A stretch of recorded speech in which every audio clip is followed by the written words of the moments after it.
ఇటీవల కాలంలో ఇంతకుముందు మనం 4 సార్లు నుంచి 3 సార్లు మంత్రి ప్రగడ సత్యనారాయణ గారితో ఇంటర్వ్యూ చేయడం జరిగింది. ప్రతి అనుభవాన్ని వీఫైతో పంచుకొని తన అనుభవాన్ని తనకున్నటువంటి సత్తాన్ని చూపించే ప్రయత్నం వీఫైకి ఇచ్చే అవకాశం మొట్టమొదటిసారిగా వీఫైకి ఇవ్వడం చాలా సంతోషంగా ఉంది. అదేవిధంగా గచ్చిబౌలి డివిజన్కి సంబంధించి విద్యా సంస్థల్లోకి అధినేత, అదేవిధంగా ఇటీవల కాలంలో టీఆర్ఎస్లో కీలక పాత్ర అనుభవిస్తూ తనకంటూ ఒక పాత్రను పోషిస్తూ అతి సన్నిహితంగా ఉన్నటువంటి ఎమ్మెల్యే గారితో ఉన్నటువంటి సంబంధాన్ని సఖ్యతను పెంచుకుంటూ కాలనీ అభివృద్ధి కాకుండా తనకంటూ ఒక ప్రత్యేక స్థానాన్ని కీలకమైన పాత్రను పోషిస్తూ తనకంటూ ఒక ప్రత్యేక పాత్రను పోషిస్తున్న విషయాన్ని గమనించడానికి ఈరోజు మా వీఫై అవకాశం ఇచ్చినందుకు మీకు ధన్యవాదాలు. మంత్రి ప్రగడ సత్యనారాయణ గారు, చాలా ధన్యవాదాలు. నమస్తే. ఇప్పటికీ మీతో ఇంటర్వ్యూ చేయడం అనేది మాకు నిజంగా చాలా సంతోషంగా ఉంది. అసలు ఈ ఆలోచన అనేది మీరు రావడానికి కారణం ఏంటి? కాలనీ అభివృద్ధి కాకుండా విద్యా సంస్థలని అభివృద్ధి చేయడమే కాకుండా అదేవిధంగా ఈ ఇటీవల కాలంలో కాంగ్రెస్కి సంబంధించినటువంటి ప్రతి సమస్యలో కూడా మీరు ముందుండి దగ్గరగా ఉండి అన్నిటికీ ఎదుర్కోవడానికి చేస్తున్నటువంటి ఆ కృషి ఎలా మీకు సాధ్యమవుతుందంటే మీరేం చెప్తారు? నేను గత ఆల్మోస్ట్ 25-30 ఇయర్స్ నుంచి నేను ఎడ్యుకేషన్ ఫీల్డ్లో ఉన్నా అండి. ఈ ఎడ్యుకేషన్ ఫీల్డ్ నా ఎడ్యుకేషన్ కంప్లీట్ కాగానే నేను ఒక junior college, degree college, central AC school పెట్టడం జరిగింది. అక్కడ నుంచి నా ప్రస్తుతం ఎడ్యుకేషన్ ఇన్స్టిట్యూషన్ కొనసాగింది. ఇప్పుడు రీసెంట్గా నేను ఇంజనీరింగ్ కాలేజెస్లో నేను అడ్మినిస్ట్రేటివ్ ఆఫీసర్గా చేస్తూ ఉన్నాను. అట్ ది సేమ్ టైం అక్కడి నుంచి కూడా నాకు ఫస్ట్ నుంచి కూడా ఒక విద్యా సంస్థ నడిపితే, ఒక విద్యా సంస్థలో పనిచేస్తే దాంతో వచ్చేటటువంటి తృప్తి ఏదైతుందో అది కొంచెం డిఫరెంట్గా ఉంటుంది. కొంతమంది సమాజానికి పనికొచ్చేటటువంటి ఒక యువతను తయారు చేస్తే ఆ ఒక సెల్ఫ్ సాటిస్ఫాక్షన్ అనేది ఎట్లా ఉంటుందో ప్రాక్టికల్గా నాకు గత 25-30 ఇయర్స్ నుంచి అనుభవం ఉంది. అంటే నాకు ఐ ఫీల్ వెరీ హ్యాపీ. ఎందుకంటే సొసైటీలో ఒక మంచి యువతని సొసైటీ మీదకి మనం పంపించినామంటే ఆ సొసైటీ కూడా దాని డెవలప్మెంట్ కానీ దాని యాక్టివిటీస్ కానీ ఒక మంచి చక్కని మార్గంలో పోద్దనే ఉద్దేశంతో నాకు ఈ ఎడ్యుకేషన్ ఇన్స్టిట్యూషన్లో రావడం జరిగింది. అయితే కాలనీ విషయానికి వస్తే నేను ఇక్కడ 2014లో నల్లగల హుడా కాలనీకి రావడం జరిగింది. ఈ నల్లగల హుడా కాలనీకి వచ్చినప్పుడు ఆ రోజు ఈ కాలనీ యొక్క కొత్తగా ఎస్టాబ్లిష్ అవుతూ ఉంది. అంతేకాకుండా ఈ కాలనీలో అప్పుడే సమస్యలు వస్తూ ఉన్నాయి. కొంతమంది నా దృష్టికి తీసుకుంటే నేను ఫస్ట్ నుంచి కూడా కొద్దిగా సోషల్ యాక్టివిటీస్లో యాక్టివ్గా ఉండేవాడిని. నేను ఎడ్యుకేషన్ ఫీల్డ్లో రాకముందు నుంచి కూడా ఎడ్యుకేషన్లో చదువుకునే టైంలో కూడా నేను యాక్టివ్గా ఉండేవాడిని. బేసికల్గా మా ఫాదర్ కూడా సోషల్ సర్వీస్ చేస్తుండేవాడు. అదే అలవాటు నాకు కూడా వచ్చింది, తెలియకుండా వచ్చింది అది. అదేవిధంగా ఈ కాలనీలో నేను ఇక్కడ కాలనీలో ఉన్న సమస్యలు ఏవవుతున్నాయో వాటిని అడ్రస్ చేస్తూ ఈ కన్సర్న్ జిహెచ్ఎంసీ అధికారులతో కానివ్వండి, మన కన్సర్న్ లోకల్ అప్పుడు ఉన్నటువంటి కార్పొరేటర్స్తో కానివ్వండి, ఎమ్మెల్యే గారితో కానివ్వండి, మెల్లగా నేను ఈ కాలనీ ఇష్యూ మీద వాళ్ళ దగ్గర పోవటం, కాలనీ ఇష్యూ మీద డిస్కస్ చేయటం, వాటిని సాల్వ్ చేయడానికి ప్రయత్నం చేయడం జరిగింది. విద్యా సంస్థలకి సంబంధించినటువంటి entirely different compared to colonies, entirely different. విద్యా సంస్థని సాటిస్ఫై చేయగలుగుతున్నారా, లేదు కాలనీ సంస్థని సాటిస్ఫై చేయగలుగుతున్నారా? ఇప్పుడు ఇటీవల కాలంలో మీరు చేస్తున్నటువంటి టీఆర్ఎస్కి సంబంధించినటువంటి కీలకమైన పాత్రని మీరు ఏ విధంగా సాటిస్ఫై చేయగలుగుతున్నారు అంటే మీరేం చెప్తారు? ఇక్కడ ఒక time management is most important. ఏ వ్యక్తికైనా ఇప్పుడు మీరు చెప్పింది చాలా చక్కగా ఉంది. మీరు చేసిన క్వశ్చన్ అంటే విద్యా సంస్థలో పనిచేస్తూ కాలనీ వెల్ఫేరేషన్ చూస్తూ at the same time TRS పార్టీలో ఒక యాక్టివ్ మెంబర్గా నేను కొన్ని యాక్టివిటీస్లో పార్టిసిపేట్ చేస్తూ ఉంటాం అనేది కొద్దిగా కొన్ని సందర్భాల్లో నాకు టెన్షన్ అవుతున్న వాస్తవం. కానీ టైం మేనేజ్మెంట్ తోటి నేను వీటన్నిటికీ సక్సెస్ చేస్తూ ఉన్నా. మోర్ ఓవర్ ఏమిటంటే మీరు ఇందాక నేను చెప్పినాను, నాకు ఉన్నటువంటి విద్యా సంస్థలో ఎక్స్పీరియన్స్ తోటి నా ఇన్స్టిట్యూషన్లో పనిచేసే ఇన్స్టిట్యూషన్ ఎక్కడ కూడా అంటే అక్కడెక్కడ కూడా లోపం రాకుండా దాన్ని మేనేజ్ చేస్తూ కాలనీ విషయంకి వస్తే మార్నింగ్ 7కి నేను ఎట్టి బస్లో వాకింగ్ వెళ్ళి కాలనీలో ఉన్న సమస్యలు తెలుసుకొని ఆల్మోస్ట్ ఆల్ కాలేజీకి వెళ్ళి ఈవినింగ్ అవర్స్ ఆఫ్టర్ 4-4:30 జిహెచ్ఎంసీ ఆఫీస్కి వెళ్ళి అక్కడ కన్సర్న్ ఎంప్లాయీస్ తోటి వాళ్ళతో నేను డిస్కస్ చేసి వాళ్ళని రిక్వెస్ట్ చేసి ఇక్కడ సమస్యలు పరిష్కారం చేస్తూ ఉన్నాను. ఇక టీఆర్ఎస్ పార్టీ విషయానికి వస్తే ఈ మధ్య గత 4-5 సంవత్సరాల నుంచి చాలా టీఆర్ఎస్ పార్టీలో నేను కొంచెం యాక్టివ్నే భారత కాలనీ ప్రెసిడెంట్ అయిన కూడా నేను ఓపెన్గానే దానికి ఓన్లీ బికాస్ ఆఫ్ ఏంటంటే కారణం ఏంటంటే ఎమ్మెల్యే గారి యొక్క కోఆపరేషన్, ఎమ్మెల్యే మాకు చేసే సహకారం, దాంతో నేను టీఆర్ఎస్ పార్టీలో యాక్టివ్గా ఫీడ్గా కావడానికి అవకాశం దొరికింది. నాకు ఎమ్మెల్యే గారు కూడా అదే సహకారం చేస్తారు. అందుకని ఇది ఎక్కడ కూడా మాకు మేము ఇబ్బంది లేవు. జిహెచ్ఎంసీ ఎంప్లాయీస్ కానివ్వండి, మన ఎమ్మెల్యే గారి కానివ్వండి, అంతకుముందు కార్పొరేటర్ కానివ్వండి, మరి మీకు వీళ్ళ యొక్క కోఆర్డినేషన్ తోటి, కోఆపరేషన్ తోటి నేను ఇవన్నిటి కూడా పెద్దగా ఇబ్బందులు లేకుండానే కొనసాగిస్తూ వస్తున్నా. కానీ కూడా అదే విధంగా డెవలప్ చేశాను నేను. మరొక సమస్యని నేను అడిగే ప్రయత్నం చేస్తాను. అసలు ఇటీవల కాలంలో కోవిడ్కి సంబంధించింది పదే అడగటం అనేది ఎవరికి ఎన్ని రకాలుగా అడిగినప్పటికీ ఎన్నో విధాలుగా ఇబ్బందులు పడుతూనే ఉన్నాం. అది మీకు తెలియని విషయం కాదు. అట్లాంటి సంస్థల్ని, ఆ విద్యా సంస్థల్ని మీరు ఏ విధంగా మీరు మేనేజ్ చేయగలుగుతున్నారు? ఇది ఫస్ట్ అయింది, సెకండ్ అయింది, థర్డ్ అంటున్నారు. థర్డ్ వేలో how can you handle all those things? Can you please explain? Sir, ఇప్పుడు విద్యా సంస్థల్లో ఇబ్బందులు అనేవి మా ఒక విద్యా సంస్థకే కాదు, ఆల్మోస్ట్ ఆల్ ఎంటైర్ వరల్డ్లో కూడా ఈ యొక్క ప్రాబ్లం ఉంది. ఎస్పెషల్లీ మన ఇండియాలో. ఇక్కడ గతంలో కూడా మనం ఒకసారి డిస్కస్ చేసుకున్నాం లాస్ట్ ఇంటర్వ్యూలో కూడా. ఇప్పుడు ఆన్లైన్ క్లాసెస్, ఈ ఆన్లైన్ తరగతుల వల్ల విద్యా వ్యవస్థకి ఎంత నష్టం జరుగుతుంది, ఎలా జరుగుతుంది అనేది మీకు తెలుసు. మాకు కూడా మాది అది ఆల్రెడీ మా టెక్నికల్ ఎడ్యుకేషన్ ఇన్స్టిట్యూషన్ కాబట్టి మేము ఆన్లైన్ క్లాసెస్ని చాలా ఈజీగా టేకప్ చేసినాం. పిల్లల నుంచి కోఆపరేషన్ వచ్చింది, పేరెంట్స్ నుంచి కోఆపరేషన్ ఉంది. అట్ ది సేమ్ మా ఫ్యాకల్టీ కూడా పాపం వాళ్ళ ఇళ్ళలో కూర్చొని కూడా పిల్లలతో ఉన్న కొద్ది ఇబ్బందులు ఉన్నా కానీ ఆన్లైన్ క్లాసెస్ సక్సెస్ఫుల్గా మేము రన్ చేయడం జరిగింది. లాస్ట్ 1.5 years నుంచి మా విద్యా సంస్థే కాదు, ఆల్మోస్ట్ అన్ని విద్యా సంస్థలు కూడా కొంచెం ఈ ట్రబుల్స్ ఫేస్ చేస్తున్నాయి. ఆఫ్లైన్ క్లాసెస్ కంటే ఆన్లైన్ క్లాసులు ఎప్పటికైనా ఇబ్బందికరమే. ఇప్పుడు కొద్దిగా కోవిడ్ సెట్ అవుతున్న తరుణంలో ఇప్పుడు ఏమవుతుంది, కొద్దిగా పిల్లలు ఇప్పుడిప్పుడే కాలేజీలకి పేరెంట్స్ కూడా పంపించడానికి ధైర్యం చేస్తూ ఉన్నారు, పిల్లలు కూడా వస్తూ ఉన్నారు. కాబట్టి ఎడ్యుకేషన్ ఇన్స్టిట్యూషన్లో కొద్దిగా ఇప్పుడు మళ్ళీ ట్రాక్ కింద నేను ఎక్స్పెక్ట్ చేస్తూ ఉన్నాను. టు బి ఫ్రాంక్లీ స్పీకింగ్, ఇప్పుడు కోవిడ్కి సంబంధించిన స్టూడెంట్ని పర్సంటేజ్ని కన్సిడర్ చేస్తే, ముందు చదివిన స్టూడెంట్స్ని కన్సిడర్ చేస్తే వాళ్ళ అభివృద్ధి భవిష్యత్తులో ఈ విధంగా ఉండబోతుంది అంటే మీ సమాధానం? సార్, ఏది ఒప్పుకోకపోయినా ఒకటి మాత్రం వాస్తవం. బిఫోర్ కోవిడ్, ఆఫ్టర్ కోవిడ్ చూస్తే పిల్లల్లో చాలా మార్పు వచ్చింది.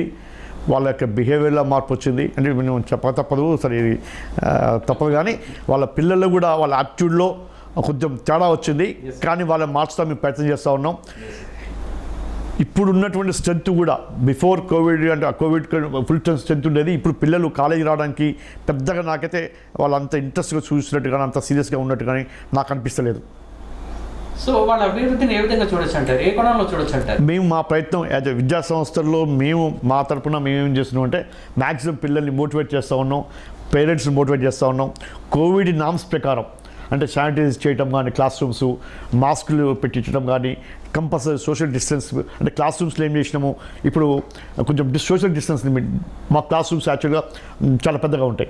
పిల్లలకి కొద్దిగా సోషల్ డిస్టెన్స్ చేస్తూ ఉన్నాం. కానీ మీ దగ్గర 1100 విద్యార్థులు మీ దగ్గర ఉన్నట్టు మాకు తెలుస్తుంది. అది యాక్చువల్ ఇంజనీరింగ్ కాలేజ్ అండి అది. సో ఉంది కానీ ఏదైనా కానీ ఆల్టర్నేట్ మొన్న కూడా JNT నామ్స్ ప్రకారం ఆల్టర్నేటివ్ చేసుకోవడం అట్లా క్లాసెస్ చేయడం జరిగింది. సో ఈ కోవిడ్కి సంబంధించిన విద్యార్థులకి సంబంధించి భవిష్యత్ ప్రణాళిక ప్రకారంగా ఆలోచిస్తే ఖచ్చితంగా డిఫరెన్షియేట్ ఉంటుంది అని నా అభిప్రాయం. మీరేమంటారు? 100%. నేను ఇందాక చెప్పిన కదా, బిఫోర్ కోవిడ్, ఆఫ్టర్ కోవిడ్ చూసుకుంటే పిల్లల యాటిట్యూడ్లో తేడా వచ్చింది. ఎడ్యుకేషన్ అనేది ఎంతైనా ఆఫ్లైన్ ఫిజికల్గా మనం అక్కడ క్లాస్లో అటెండ్ అయ్యి ఒక లెక్చరర్ చెప్పేటటువంటి విని దాన్ని కొంచెం చేయటం అనేది అది డిఫరెంట్. ఆన్లైన్ క్లాసులు అంటే ఆన్లైన్ క్లాసులు లెక్క ఉంటాయి. కాకపోతే ఇప్పుడు ఒక అకాడమిక్ నష్టపోలేము, ఒక అకాడమిక్ నష్టపోయింటే ఒక పిల్లగారి జీవితం చాలా ఇబ్బంది పాలవుతుంది. At the same time institutions కూడా రన్ కావడం చాలా కష్టం ఉంటుంది. కాబట్టి తప్పని పరిస్థితి మనం ఒక్కలం కానీ నేను ఏమైనా ఎంటైర్ ఇండియా, ఎంటైర్ వరల్డ్లో కూడా ఈ సిచ్యువేషన్ ఉంది. అందరం ఫేస్ చేయాల్సిందే. ఇట్లాంటి సిచ్యువేషన్ నుంచి మనం బయటపడాలంటే కొంచెం టైం పడుతుంది. మరి ఈ థర్డ్ వేవ్ అంటున్నారు, ఆ థర్డ్ వేవ్ నాకు తెలిసి మన దగ్గర ఆల్మోస్ట్ ఆల్ వ్యాక్సినేషన్లో మన సక్సెస్ అనే ఫీలింగ్ నిన్న కూడా పూర్తి దాటం అనేది మనం చూసినాం. మనం కమింగ్ డేస్లో ఈ యొక్క సిచ్యువేషన్ నుంచి బయటపడుతున్నటువంటి ఆశ నాకుంది. సార్, చివరిగా ఈ కోవిడ్ విషయంలో మాట్లాడటానికి విద్యా సంస్థలకి సంబంధించి మరి ముఖ్యంగా ఈ పరిష్కారం జరుగుతుంది అనే నమ్మకము మీకున్నా లేకపోయినా విద్యా సంస్థలు అభివృద్ధి ప్రణాళిక భవిష్యత్తులో ఏ విధంగా ఉండబోతుంది? సార్, నేను ఇందాక చెప్పిన కదా, పిల్లవాడు కాలేజీకి వచ్చి ఫిజికల్గా లెక్చరర్ చెప్పేది వినటం అనేది ఒకటైతే, ఆన్లైన్ క్లాసెస్లో మనం పిల్లల్ని కంట్రోల్ చేసే సిచ్యువేషన్ ఉండదు. Right sir. దానికి దీనికి ఎంత వద్దనుకున్నా వాస్తవం మాట ఖచ్చితంగా డిఫరెన్స్ ఉంటుంది. ఆఫ్లైన్ రావటమే క్లాసెస్ రన్ అవుతున్నాయి విద్యార్థులు కానీ. సో ఇప్పటిదాకా జరిగిన విషయాలు ప్రతిదీ అన్ని సంస్థలు అన్ని చేస్తూనే ఉన్నాయి. మళ్ళీ చైనా మళ్ళీ పుంజుకుంది, మళ్ళీ కేరళ పుంజుకుంది. హైదరాబాద్ పరిస్థితుల్లో థర్డ్ వేవ్ వస్తుందనే విషయాన్ని మనం భయపడాలా, లేకపోతే ముందుకు వెళ్ళాలా? ఆన్లైన్లో పిల్లలు చదువుకుంటేనే బెస్టా? ఎందుకంటే నేను అడుగుతుంది మరోవరలో అనుకోకండి, విద్యా సంస్థలో మీకు ఉన్నటువంటి అపారమైన అనుభవాన్ని మీకు తెలుసు కాబట్టి ఈ వాక్యంతో నేను కంప్లీట్ చేస్తాను. ఏదన్నా పోరాటం చేయక తప్పదు కోవిడ్ తోటి. Right sir. మన ముఖ్యమంత్రులు, ప్రధానమంత్రులు, దేశాధినేతలు అందరూ చెప్తా ఉన్నారు, కోవిడ్తో మనం సహజీవనం చేయాల్సిందే, దానికి మనం అలవాటు పడాల్సిందే, ఆ సిచ్యువేషన్స్ ప్రకారం మనం రన్ చేసుకోవాల్సిందే, మన లైఫ్ని మనం లీడ్ చేసుకోవాల్సిందే. There is no doubt. కాలనీకి సంబంధించి మీరు చేసిన సమస్యలు, కాలనీకి పార్కే కానీ ఇంకేదైనా కానీ ఏదైనా ప్రతిదీ దగ్గరుండి చూసుకుని ఈ కాలనీ అభివృద్ధి చూపించడంలో మీ చొరవ చాలా ఎక్కువగా ఉంది. చాలా బాగుంది, అందరూ అప్రిషియేట్ చేస్తున్నారు. This is entirely different compared to colleges. Colony వేరు, ఎలా సాధ్యమవుతుంది సార్? చెప్పినా సార్, కాలనీలో ఇక్కడ నల్లగొండ కాలనీలో ఆల్మోస్ట్ ఆల్ టోటల్గా అంత సాఫ్ట్వేర్సే, నేను ఒప్పుకున్న హార్డ్వేర్. అయితే టోటల్ మ్యాక్సిమం పిల్లలు అంతా యంగ్స్టర్స్ ఉన్నారు. పాపం వాళ్ళకి ఇప్పుడు ఈ కరోనాతో ఏమైంది, మొత్తం వాళ్ళు ఇంట్లో కూర్చొని ఇంట్లో కూర్చొని వాళ్ళు మొత్తం ఇంట్లోనే వాళ్ళు వర్క్ ఫ్రమ్ హోమ్ చేసే పరిస్థితి వచ్చింది. అట్లాంటి టైంలో వాళ్ళు ఈ కాలనీస్లో ఉన్నటువంటి సమస్యలు కానివ్వండి, ఈ కాలనీలో ఉన్నటువంటి ఏవి కూడా వాళ్ళు పట్టించుకునే తీరిక కానీ సమయం కానీ వాళ్ళకి లేదు.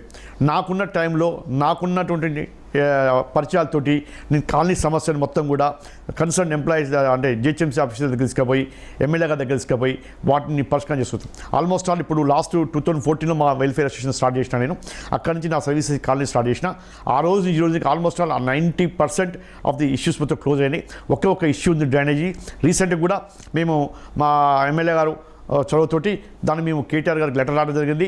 అతి తొందరలో ఆల్మోస్ట్ ఆల్ మాకు ఒక ఎస్టీపీ శాంక్షన్ అయ్యే పరిస్థితుంది. ఒక ఎస్టీపీ శాంక్షన్ అయితే నల్లగొండ కాలనీ అభివృద్ధి అనేది 100% అయిపోయినట్టయితుంది. దాన్ని కూడా with in the 6 to 8 months అవున ఇయర్లోపు ఆ ఎస్టీపీ కంప్లీట్ చేసి నల్లగొండలో ఉన్న డ్రైనేజ్ ఇష్యూ కంప్లీట్ చేసినట్టయితే water issue close, lights close, road close. ఈ యొక్క ఎస్టీపీ వస్తే డ్రైనేజ్ ఇష్యూ కూడా క్లోజ్ అయ్యి కాలనీ 100% ఆల్రెడీ మాకు ఉడా లేఅవుట్ వేసినప్పుడే మాకు మంచి గ్రీనరీ ఉంది. మాకు హరితహార కార్యక్రమం పెద్దగా మేము చేపట్టాల్సిన అవసరం లేకపోయినా ఫెంటాస్టిక్గా మాకు చెట్లు, ఎన్విరాన్మెంటు, చక్కని వాతావరణం మా దగ్గర ఉంది. ఈ యొక్క ఎస్టీపీ తోటి మా ఎమ్మెల్యే కోఆపరేషన్ తోటి 100% శాంక్షన్ అవుతుంది. విత్ ఇన్ 1 yearలో కంప్లీట్ చేసి మా కాలనీని 100% పూర్తి స్థాయిలో మంచిగా తీర్చిదిద్దే అవకాశం నాకు వస్తుందని నేను ఎక్స్పెక్ట్ చేస్తా ఉన్నా. మరో అనుకోకపోతే సార్, ఈరోజు సెంటర్లో బీజేపీ ఉంది, రైట్ సార్? ఇక్కడ టీఆర్ఎస్ ఉంది. ఇక్కడ గెలిచిన కార్పొరేటర్ బీజేపీకి ఫండింగ్ ఏ విధంగా అందుతుంది? ఏ విధంగా అభిప్రాయ భేదాలు మీరు ఏ విధంగా తొలగించే ప్రయత్నం చేస్తున్నారు? అదేవిధంగా అభివృద్ధి పథకంలో మీరు ఇచ్చే ఫండింగ్ అనేది ఎంతవరకు అందుతుంది? అసలు చేయగలుగుతున్నారా లేరా? చేయలేనని చెప్పి పలువురు విమర్శ. అయితే ఇక్కడ ఏ గవర్నమెంట్ ఉన్నా, ఏ పార్టీ నుంచి గెలిచినా, ఎవరమైనా ప్రజా సమస్యల మీద, మన కాలనీస్లో ఉన్నటువంటి ఇష్యూస్ మీద అవి సమస్యలను పరిష్కారం చేసుకోవడానికి ట్రై చేస్తూ ఉంటాం. ఒక బీజేపీ కార్పొరేటర్ గెలిచిందని చెప్పి అతనికి టీఆర్ఎస్ పార్టీ నుంచి ఫండ్స్ ఇవ్వమనో, ఇప్పుడు అతను రిప్రజెంటేట్ చేసినా ఒక కాలనీ రోడ్డు కావాలనో, ఒక కాలనీలో డ్రైనేజ్ కావాలనో, ఇంకో కాలనీ లైట్ కావాలనో అడుగుతాడు. ఇప్పుడు నేను రిప్రజెంట్ చేసినా నేను సేమ్ అడుగుతా. ఎవరో ఏ పార్టీ నుంచి గెలిచినా ఏమడిగినా కానీ అంతిమంగా ఆ యొక్క ప్రజలకు సర్వీస్ చేయడం కోసం చేస్తాం. మా ఎమ్మెల్యే గారు కానీ మేము కానీ ఇక్కడ గెలిచింది బీజేపీ కార్పొరేటరా, మా టీఆర్ఎస్ పార్టీ కార్పొరేటరా, బీజేపీ కార్పొరేటర్ కలిసింది కాబట్టి అతను నాన్ కోఆపరేషన్గా ఉండాలన్న ఏం లేదు. చక్కగా కలిసిపోతా ఉన్నాం. మాకు ఎటువంటి అపరిస్థితి లేదు. అది నాకున్న నాలెడ్జ్ ప్రకారం, నేనున్న దాని ప్రకారం నేను గతంలో కూడా మా బీజేపీ కార్పొరేటర్ గారు చెప్పారు, ఒక నన్నకామగూడలో మా ఎమ్మెల్యే గారు మంచి కోఆపరేట్ చేస్తున్నాడు, నేను పోయినప్పుడల్లా కొంచెం రిప్రజెంటేషన్ ఏమైనా ఇస్తే కూడా రెస్పాండ్ అవుతున్నాడు, ఆ సమస్యను పరిష్కారం చేస్తున్నాడని చెప్పినాడు. We feel very happy. మేము కాదు, ఇక్కడ జనాలు కూడా హ్యాపీ. మా ఎమ్మెల్యే కూడా ఎక్కడ కూడా కాంట్రవర్షియల్ ఇష్యూస్ పోవట్లేదు. మేము పబ్లిక్ సర్వీస్ చేస్తాం. ఎలక్షన్ టైంలో మాత్రమే పార్టీలు, ఎలక్షన్ టైంలో మాత్రమే గగడాలు ఉంటే తప్ప అంతేగాని జనరల్గా ఒకసారి వన్స్ ఎలక్షన్ అయిపోయిన తర్వాత అందరి దృష్టి, నేను బీజేపీ కార్పొరేటర్ గారు కూడా రిక్వెస్ట్ చేసినాం, ఆయన కూడా అదే మూడ్లో ఉన్నట్టు నేను ఎక్స్పెక్ట్ చేస్తూ ఉన్నా. ప్రజల సమస్యలు, గచ్చిబౌలి డివిజన్ సమస్యలని మేము కాన్సన్ట్రేట్ చేసి మా గచ్చిబౌలి డివిజన్ని ఎంటైర్ తెలంగాణలో ఒక మంచి డివిజన్గా మేము రూపొందించాలనే ఆలోచన ఉంది. దానికి మా తరపున, మా ఎమ్మెల్యే గారి తరపున కూడా మేము పూర్తి స్థాయిలో మా కార్పొరేటర్కి సహకారం చేస్తాం. ఆయన కూడా అర్థం చేసుకొని మాతో మంచిగా ఉండి ఈ గచ్చిబౌలి డివిజన్కి అభివృద్ధి తోడ్పడుతుందని ఎక్స్పెక్ట్ చేస్తూ ఉన్నాం. సాయిబాబా చేతుల్లో ఒక కొత్త వ్యక్తి గెలిచాడు అంటే ఎక్కడ తప్పిదం జరిగిందంటారు? సార్, కర్ణుడి చావుకి 1,00,000 కారణాలని గతంలో సామెతలు ఉన్నాయి.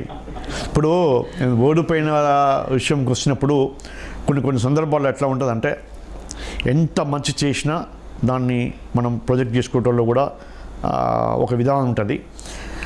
మేము ఆ రోజున మాకు కొద్దిగా రకరకాల ఇంటర్నల్ ప్రాబ్లమ్స్ ఉన్నాయి. ఇన్ ది సెన్స్ ఎట్లంటే మేము దాన్ని కరెక్ట్గా మేము చేసిన డెవలప్మెంట్ని, మా సాయిబాబా చేసిన డెవలప్మెంట్ని మేము కరెక్ట్గా ప్రొజెక్ట్ చేయలేకపోయినా అనుకుంటున్నాం. అట్ ది సేమ్ టైం ఇప్పుడు గెలిచినందుకు ఏదైనా కానీ ఇప్పుడు మేము చెప్తా ఉన్నాం 100-200% మా కార్పొరేటర్ సాయిబాబా గారు ఓడిపోయినా, ఇప్పుడు బీజేపీ కార్పొరేటర్ గెలిచిన మా అంతిమ ధ్యేయం, మా ఎమ్మెల్యే గారి యొక్క కాన్సన్ట్రేషన్ మొత్తం కూడా డివిజన్ అభివృద్ధి మీద మేము కాన్సన్ట్రేట్ చేస్తాం. ఎవరు గెలిచి ఓడిపోయినా ఎలక్షన్ ఈజ్ ఓవర్. దాని గురించి మళ్ళీ ఎలక్షన్ వచ్చినప్పుడే మళ్ళీ మేము ఎట్లా చేయాలి, మేము కోల్పోయిన మా డివిజన్ని మళ్ళీ మేము బ్యాకెట్ తెచ్చుకోవాలని మేము చేస్తాం తప్ప ఇప్పటి నుంచే రాజకీయాలు చేసి లేనిపోని కుతంత్రాలు చేసి దీన్ని ఏదో ఆగమనం చేసి డివిజన్ని డిస్టర్బ్ చేసే ఆలోచన మాకు లేదు. ఈవెన్ మా ఎమ్మెల్యే గారితో మేము ఇంటర్నల్ మాట్లాడుకున్నప్పుడు కూడా మేము చర్చించిందే మాకు పోవటం బాధాకరంగా ఉంది. 100% మాకు ఈ 10లో 9 వచ్చి ఎక్కడ పోవడమే ఎక్కడో మాకు బాధ ఉంది. అందులో అనుమానం లేదు. కానీ ఇక దాన్ని మర్చిపోయినాం, ఆ బాధను మర్చిపోయినాం. ఇప్పుడు మా కాన్సన్ట్రేషన్ మళ్ళీ గచ్చిబౌలి డివిజన్ని డెవలప్ చేయటం. అట్ ది సేమ్ టైం మేము మళ్ళీ నెక్స్ట్ ఎలక్షన్లో దీన్ని మళ్ళీ మేము బ్యాక్ తీసుకోవడానికి మా ప్రయత్నం చేస్తాం. మీరు ఖచ్చితంగా సీట్ కైవసం చేసుకునే అవకాశం ఉందంటారా? 200% హుజూరాబాద్ ఎలక్షన్లో టీఆర్ఎస్ పార్టీ గులాబీ జెండా ఎగరేయబోతుంది. మళ్ళొక్కసారి కేసీఆర్ గారు ఆ విజయకేతనం ఎగరేస్తారు. మీకు ఎటువంటి అనుమానం పెట్టుకోవాల్సిన అవసరం లేదు. 20 సంవత్సరాల నుంచి లేని ఆత్మగౌరవం, 20 సంవత్సరాల నుంచి బీసీతనం, 20 సంవత్సరాల నుంచి బడుగు బలహీన వర్గాల గుర్తురాని వ్యక్తికి ఇయ్యాల నేను నా ఆత్మగౌరవం దెబ్బతింది, ఇయ్యాల నేను బీసీ అధినేతని చెప్పుకునే పరిస్థితి వచ్చిందంటే మనం అర్థం చేసుకోవచ్చు. వ్యక్తి ముఖ్యం కాదు, ఏ పార్టీలోనే ఏ వ్యవస్థలో వ్యక్తి అనేది శాశ్వతం కాదు, వ్యవస్థ శాశ్వతము. ఇవాళ టీఆర్ఎస్ పార్టీ శాశ్వతం. టీఆర్ఎస్ పార్టీ నామినేషన్ మీద టీఆర్ఎస్ పార్టీ అవకాశం ఇస్తే, టీఆర్ఎస్ పార్టీ లిఫ్ట్ అంటే అవకాశం ఇచ్చి పైకి లేపితేనే లేచిన ఈటెల రాజేందర్ గారు ఇలా నా ఆత్మగౌరవం దెబ్బతిందని, లేదా ఏదో కార్డు ఉపయోగిస్తున్నానని నేను ఓరుకుంటూ ఆయన ఒక్కడికి ఏదో అన్యాయం జరిగితే దేశమంతా అన్యాయం జరిగిందని ఆయనకు జరిగిన అన్యాయం లేదు. ఆయన ఎమ్మెల్యేగా 4 సార్లు గెలిచి 5 సార్లు గెలిచి మా మంత్రిగా క్యాబినెట్లో సెకండ్ ర్యాంక్ అని చెప్పుకుని ఆయనే చెప్పుకొని అంత ఇంత ఎందుకంటే రాజశేఖర రెడ్డి గారి గవర్నమెంట్లో సిఎల్పీ లీడర్ కూడా అవకాశం ఇచ్చింది ఈటెల రాజేందర్ గారు కదా. మేనలు ఉంటే హరీష్ రావుకి ఇవ్వకుండా ఈటెల రాజేందర్ గారికి అవకాశం ఇచ్చింది కేసీఆర్ కదా. అయ్యాల కేసీఆర్ గారు అన్యాయం చేసినట్టు గుర్తు రాలే, ఇవాళ గుర్తుకు వచ్చింది ఈటెల రాజేందర్ గారికి. ఇది చాలా అన్యాయం. అసలు ఈ ఎలక్షన్ రావడం చాలా దౌర్భాగ్యం. ఈటెల రాజేందర్ గారు ఎందుకు రిజైన్ చేసిండో ఆయనకే తెలవాలి, ఎందుకు పోయి బీజేపీ పార్టీ చేయండి ఆయనకే తెలవాలి. ఇవాళ బీజేపీ పార్టీ నాకు తెలిసి నేను చిన్నప్పటి చూస్తూ ఉన్నా విలువల గల పార్టీ అని. అటల్ బిహారీ వాజ్పేయి లాంటి అద్భుతమైన నాయకుడు ఉన్నాడు, అద్వానీ గారు లాంటి ఫెంటాస్టిక్ నాయకుడు ఉన్నాడు. ఇంత మంచి నేతలు ఉన్న నాయకులకి ఇవాళ ఓట్ల కోసం, సీట్ల కోసం వాళ్ళు కూడా తాపత్రపడి ఇష్టం వచ్చిన వాళ్ళని జాయిన్ చేసుకొని దాన్ని సీట్లు ఇచ్చి ఇవాళ మా బీజేపీ అభ్యర్థిని గెలిపించిన ప్రచారం రావడం చాలా బాధాకర విషయం. ఈ హుజూరాబాద్లో ఉన్న ప్రజలు తెలివిగా ఆలోచన చేసి కంపల్సరీ ఈటెల రాజేందర్ గారిని డిపాజిట్ కూడా రాకుండా చేస్తారనే నమ్మకం నాకుంది. కానీ ఈటెల రాజేందర్ గారికి సానుభూతి ఉంది అని ఒక రకమైనటువంటి ఒక ఫీలింగ్ ఉంది. అది ఎంతవరకు వాస్తవం సార్? ఎందుకంటే మంచి పొజిషన్లో ఉండి, మంచి సీనియర్ పొజిషన్లో ఉండి హుటాహుటిన ఆ విధమైనటువంటి తీసేయడం అనేది నెక్స్ట్ నాయకులు కూడా నెక్స్ట్ టికెట్ ఎవరిది అని చెప్పి భయపడుతున్నారు. ఈ టీఆర్ఎస్లో నాయకులు ఏ విధంగా నమ్మొచ్చు అంటారు? నేను ఇందాక చెప్పిన గుమ్మడికాయ దొంగవరు అంటే బుధాలు దొంగ పరసొద్దు. ఎవరికి టెన్షన్ పడతలే, ఎవరి క్యాపబిలిటీ వాళ్ళకే ఉంది. ఈటెల రాజేందర్ గారు స్వయంకృత అపరాధం. ఆయనకిచ్చిన అవకాశాన్ని, ఆయనకిచ్చినటువంటి హోదాని ఆయనే ఏదో సెల్ఫ్ రెస్పెక్ట్ పోయింది ఎక్కడో అని చెప్పేసి ఇది ఎందుకు మరి ఆయన అటు ఇటు మోల్డ్ అయిన తెలియదు. కానీ లేనిపోని వ్యవహారం చేసి కేసీఆర్ గారికి దూరమై, టీఆర్ఎస్ పార్టీకి దూరమై, ఉద్యమ పార్టీ నిలిచిపెట్టి ఇవాళ ఏ పార్టీలో జాయిన్ అయ్యిండో ఆయన అర్థం చేసుకోవాలి. ఎందుకు జాయిన్ అయ్యిండో జనాలందరికీ ఎరికే. ఆస్తులు కాపాడుకోవడం కోసమనో లేకపోతే ఇంకే రీజన్స్ ఉన్నాయో అవన్నీ జనాలంతా చూస్తున్నారు. దీని యొక్క ప్రతిఫలం రేపు అనుభవించబోతూ ఉన్నారు. పెద్ద మనిషిని సీనియర్ మోస్ట్ వ్యక్తిని నేను నా స్థాయి వ్యక్తి విమర్శించడం అనే ఉద్దేశం కాదు. కానీ ఫ్యాక్ట్ ఏంటంటే టీఆర్ఎస్ పార్టీలో ఈటల రాజేందర్ గారికి ఎక్కడ గౌరవం లేకుండా పోలేదు. డే 1 నుంచి ఆయన ప్రయారిటీ, ఆయన ఇంపార్టెన్సు, నిర్ణయాలతో సహా ప్రతి టీఆర్ఎస్ పార్టీ ప్రభుత్వం లాంచింగ్ చేసిన ప్రతి ఒక్క పథకాన్ని తీసుకుపోయి హుజురాబాద్లో స్టార్ట్ చేసినటువంటి కేసీఆర్ గారు అంత విలువిస్తే ఈరోజు నాకు హుజురాబాద్ని పట్టించుకోలేదు, నన్ను పట్టించుకోలేదు, నా ఆత్మగౌరవం దెబ్బతిందని కొత్త స్లోకన్స్ తోటి జనాల ముందుకు పోవటం అనేది ఇక పెద్ద మనిషికి మనం ఆయన విద్యుత్కి వదిలేయాలి. మీకు కూడా ఆయన మీద మీకున్న గౌరవం తగ్గలేదు 100%. మనం ఒప్పుకోపోయినా సార్, ఒప్పుకోపోయినా 4 సంవత్సరాలు ఎమ్మెల్యే, 4 సంవత్సరాలు ఎమ్మెల్యే మాట్లాడలేకపోయారు, ఎందుకు ఒక కొలికి తేలేకపోయారు అనేది నిజంగా ఒక రకమైనటువంటి ఒక బాధాకరమైన విషయం అనిపిస్తుంది ప్రతి ఒక్కరికి. అదే దాని గురించి మాట్లాడితే ఇక్కడ చిన్న విషయం సార్, చిన్న వ్యక్తి అయినా పెద్ద వ్యక్తి అయినా రాజకీయమైనా రాజకీయం కాకపోయినా ఆ ఈగో ఫీలింగ్ తోటే మనుషులు అది తెలవకుండానే వాళ్ళే సెల్ఫ్ గోల్ చేసుకుంటూ ఉంటారు. ఈరోజు జరిగిన సిచ్యువేషన్ అదే. చిన్న ఈగో లైన్ కేసీఆర్ గారి దగ్గర కూర్చొని మాట్లాడి ఉంటే ఆయనకి ఈరోజు ఈ పరిస్థితి వచ్చిందే కాదు. బయటికి రాగానే తెలవకుండానే నోటికి వచ్చినట్టు అప్పటిదానికి అన్న అనే వ్యక్తిని పట్టుకొని నోటికి వచ్చినట్టు మాట్లాడి ఒకటే సార్, ఈ రోజున్న పొజిషన్లో మళ్ళా నెక్స్ట్ ఎలక్షన్స్ కూడా 100కి 200% తెలంగాణ గవర్నమెంట్ వస్తుంది. మీరు చూడండి, గతంలో కూడా మీరు చాలామంది మహాకూటమి పెట్టి పెద్ద పెద్ద నాయకులు చేతులు పట్టుకొని మీ కెమెరాల ముందు ఇట్లా నడుచుకుంటూ వస్తే వామ మహాకూటమి వచ్చింది, అద్భుతంగా వచ్చింది, టీఆర్ఎస్ గవర్నమెంట్ పని అయిపోయింది, కేసీఆర్ పని చెప్పిన వాళ్ళు ఇలా మాకు ఎన్ని సీట్లు వచ్చినాయి, గవర్నమెంట్ ఎట్లా అయిపోయిందో మళ్ళీ నెక్స్ట్ సిచ్యువేషన్ నెక్స్ట్ కూడా అదే సీన్ మళ్ళీ రిపీట్ అవుతుంది. దాని గురించి ఆలోచన ఉంది మీకు. ఎగ్జాక్ట్లీ. నేను ఖచ్చితంగా ఒక్కొక్క తప్పదు. 20 సంవత్సరాల నుంచి సాధించిన ఘనత అంటే ఏంటి? సంతోషం, చాలా చక్కగా క్వశ్చన్. నేను ఇందాక నుంచి మీ నోటి నుంచి ఆ క్వశ్చన్ కోసం ఎక్స్పెక్ట్ చేస్తూ ఉన్నా. మనందరం తెలంగాణ బిడ్డలం. నేను పుట్టింది పల్లెటూరులో పుట్టిన. మా నాన్నగారు వ్యవసాయం, నాన్నగారు రాజకీయంలో ఇందాక చెప్పిన నేను. సార్, నా ఊరు చెరువు పల్లెల్లా ఉండేది. చెరువులలో పుడిక తీసి water storage, rain water store చేసుకొని గ్రౌండ్ వాటర్ పెరిగే విధంగా చేసిన కేసీఆర్ కాదా మిషన్ కాకతీయ పేరుతోటి. నేను మోటార్ వేయడానికి నా జీతకాంతో పోతే కరెంట్ ఎప్పుడు వస్తుందో ఎప్పుడు పోతుందో తెలియదు. పంటలు ఎండిపోయినాయి. 6 గంటలు కరెంటు చక్కగా వెళ్ళిన ప్రభుత్వాలు మనం చూసినాం. ఈరోజు 24 గంటలు ఉచిత కరెంట్ ఇస్తుంది కేసీఆర్ కాదా. 75 రూపాయలు పెన్షన్ ఇవ్వడానికి నాన్న తిప్పబడ్డ గవర్నమెంట్ చంద్రబాబు నాయుడు హాయిలో కానీ 110, 120 నుంచి 200 రూపాయలు చేసిన రాజశేఖర గవర్నమెంట్లో కానీ ఇలా ఆసరా పథకం పేరు మీద వృద్ధులకి పెన్షన్ ఇస్తుంది, రెగ్యులర్గా పెన్షన్ ఇస్తూ ఉన్నారు, కళాకారులకు పెన్షన్ ఇస్తూ ఉండు, వికలాంగులకు పెన్షన్ ఇస్తూ ఉండు, వితంతులకు పెన్షన్ ఇస్తూ ఉన్నాడు. ఇంత అద్భుతమైన స్కీమ్లు ఈరోజు మనకు స్టాప్ కాలే. ఇంతెందుకండి, రైతులకి రైతు బంధు ఇస్తూ ఉన్నాడు. దాన్ని ఏతాలు చేసారు, నీ వల్ల ఏమైతే అడిగారు. 24 గంటలు కరెంట్ ఇస్తా అంటే కిరణ్ కుమార్ రెడ్డి గారు తిగిన మీద బట్టాలు వేస్తావా అడిగిండు. ఇవన్నీ మనం చూడలేదా? ఇవన్నీ మనం తెలియదా? మిషన్ కాకతీయ, మిషన్ భగీరథ, ఇంటెందుకు కేసీఆర్ కిట్టు. ఈరోజు ఒక ఆడపిల్ల పేదరాలు గర్భవతి గవర్నమెంట్ హాస్పిటల్ పోతే ఒక దౌర్భాగ్య పరిస్థితులు మనం ఎదుర్కొన్నాం. ఆ అమ్మాయిని అంబులెన్స్లో ఎక్కించుకొని హాస్పిటల్ తీసుకుపోయి డెలివరీ చేసి ఆ అమ్మాయిని మందులు అన్నీ ఇచ్చేసి మళ్ళీ తీసుకొచ్చి ఇంట్లో ఇచ్చి పెట్టి మళ్ళీ ఖర్చులు కొన్ని పైసలు ఇచ్చి ఇలా ఇంట్లో ఒక సొంత ఆడపిల్లని ఎట్లా చేస్తున్నావు మా కేసీఆర్ గారు ఆ విధమైన పథకాలు పెడితే తెలంగాణ వచ్చి ఏం సాధించినావు, తెలంగాణ వచ్చి ఏం చేసినావు అని అడగడానికి అసలు వీళ్ళకి నోరెట్లు వస్తుంది నాకు అర్థం కావట్లేదు. 75 రూపాయలు పెన్షన్ అనేది 4 పడ్డ వీళ్ళు.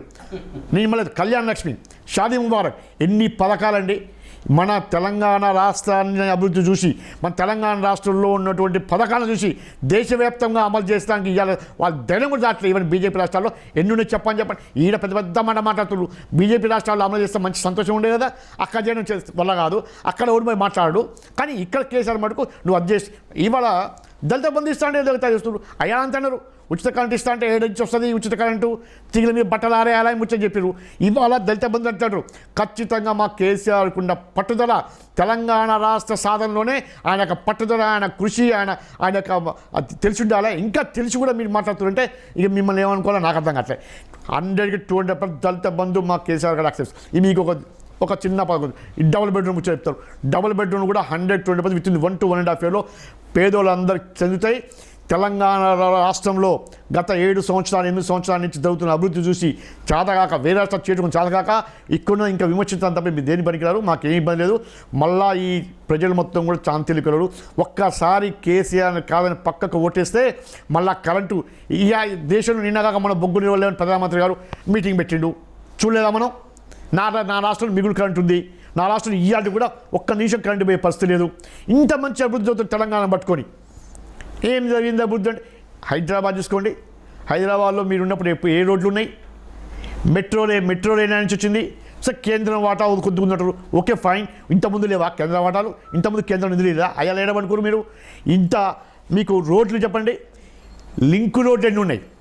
ఇవాళ కాజాగూడ కేర్ హాస్పిటల్ రోడ్ ఏంది? దర్గా నుంచి అక్కడ ఫిల్మ్ నగర్ పోయే రోడ్ ఏంటి? ఇక్కడ కొండాపూర్ నుంచి అడిపోయే రోడ్లు ఏంది? ఈ రోడ్లన్నీ ఎక్కడి నుంచి చేసారు? ఈ రోజున మీరు కంప్లీట్ చేయని అవుటర్ రింగ్ రోడ్ కూడా 2 చోట్ల లింకులు లేకపోతే ఆ 2 లింకులు కూడా కంప్లీట్ చేసింది టీఆర్ఎస్ గవర్నమెంట్ వచ్చింది. మీకు ఇవన్నీ మీకు ఎవరికి గుర్తురాట్లేదా? హైదరాబాద్లో జరుగుతున్న అభివృద్ధిని చూసి కూడా అమీర్పేట్లో ఫ్లైఓవర్ ఇవాళ ఇక్కడి నుంచి ఎల్బీ నగర్ దాకా పోతే అది జాతీయ రహదారి. మీరు గుంతలు పోర్చడానికి డబ్బు లేకపోతే దాన్ని కూడా మేము స్టేట్ గవర్నమెంట్ ఫండ్స్ నుంచి దాన్ని మేము గుంతలు పూడ్చిన కథ ఉంది. వరదలు వచ్చి 100 సంవత్సరాల్లో రానటువంటి సెంటీమీటర్ల వర్షం కురిసి కొన్ని కాలనీలు బస్తీలు మునిగిపోతే 60 రూపాయలు కూడా ఇవ్వాలి. మీరు గుజరాత్లో మునిసిపోయిన 2 రోజులకి 600 కోట్లు రిలీజ్ చేసిన ప్రధానమంత్రి, ఈ ప్రధానమంత్రి గారు తెలంగాణ రాష్ట్రానికి ప్రధానమంత్రి కాదా? ఒక గుజరాత్కి ప్రధానమంత్రి అడిగితే మళ్ళీ మాట్లాడరు, పెద్ద స్పీచ్లు చెప్తున్నారు. నువ్వు పోయి ప్రధానమంత్రి అడగలేదు. తెలంగాణకి ఇంతవరకు ఎవరు ఆపోజిట్గా ఎవరు రాలేదు. టీడీపీ ఏమో మట్టి కలిసిపోయింది, భూస్థాపితమైంది అంటున్నారు. కాంగ్రెస్ ఏమో ఇంకేం లేదంటున్నారు. షర్మిల వచ్చింది, షర్మిల ఎదుర్కోగంతా అంటున్నారా? సార్ నేను ఒకటే చెప్తున్నా, షర్మిలకు వచ్చిందా, మా పవన్ అన్న వచ్చిండా, మా ఇంకో అన్న వచ్చిండా, ఇవన్నీ కాదు. మీరు ఒక్కటి మళ్ళీ మీరు పోయి ఒక్కసారి మీరు మన టీవీలో రివ్యూ చేసి చూసుకోండి. నాకు బాగా గుర్తుంది, గత ఎన్నికల్లో దగ్గర ఒక 20 మంది నాయకులు చేతులు ఇట్లా పట్టుకొని టీవీల ముందు మహావీరులకు వచ్చిర్రు. ఇటు పేరు కూటమి ఇటు బిందులు మహావీరుడు ఇటు పేరు. మళ్ళీ ఇవాళ రేవంత్ రెడ్డి గారు వచ్చిండు. మళ్ళీ ఆ రేవంత్ రెడ్డి గారు చేతులు పట్టుకుంటారు అందరూ. ఆ రేవంత్ రెడ్డి గారు కొద్దిగా ఆయన గుంజుతారు, మీకు అనుమానం అవుతూ విన్నారా? లాస్ట్ టైం కూడా మనం చూసినాం, 1 మంత్ ఉందనగా ఎలక్షన్ ఉందనగా సీట్ల దగ్గర జగడ నేను ఒక ఆయన అలిగి ఇటుపోయిండు. ఆ రోజున నేను ఆ రోజు చెప్పా, నలుగురిలో పాము చావదు. ఈరోజు మహాకూటమి ఆ రోజు అంతేంది, రేపు ఇంకే కూటమి అయితే ఆ కూటమి అంతే అవుతుంది. ఈ అరిషులు అందరూ ఎగిరి ఆశపడి పండుకోవాల్సిందే. తెలంగాణ రాష్ట్రంలో మళ్ళొక్క 20 సంవత్సరాల దాకా మీ 20 సంవత్సరాలు సొంతం చేసుకుంటున్నారు. రేపు మళ్ళొక్క 20 సంవత్సరాల దాకా తెలంగాణలో గులాబీ జెండా ఎగురుతుంది. అందులో ఇటువంటి అనుమానం పడాల్సిన అవసరం లేదు. వచ్చే 5 సంవత్సరాల్లో ఖచ్చితంగా మళ్ళీ గులాబీ జెండా ఎగురుతుంది అనే నమ్మకం మీకుందా? లేదు తక్కువ మెజార్టీతో గెలవబోతుందా అంటే ఒకే వాక్యంలో చెప్పండి, డోంట్ ప్రొలాంగ్. సార్ నేనేం పెద్ద దీనికి రాజకీయ అనాలిసిస్లో అవసరం లేదు.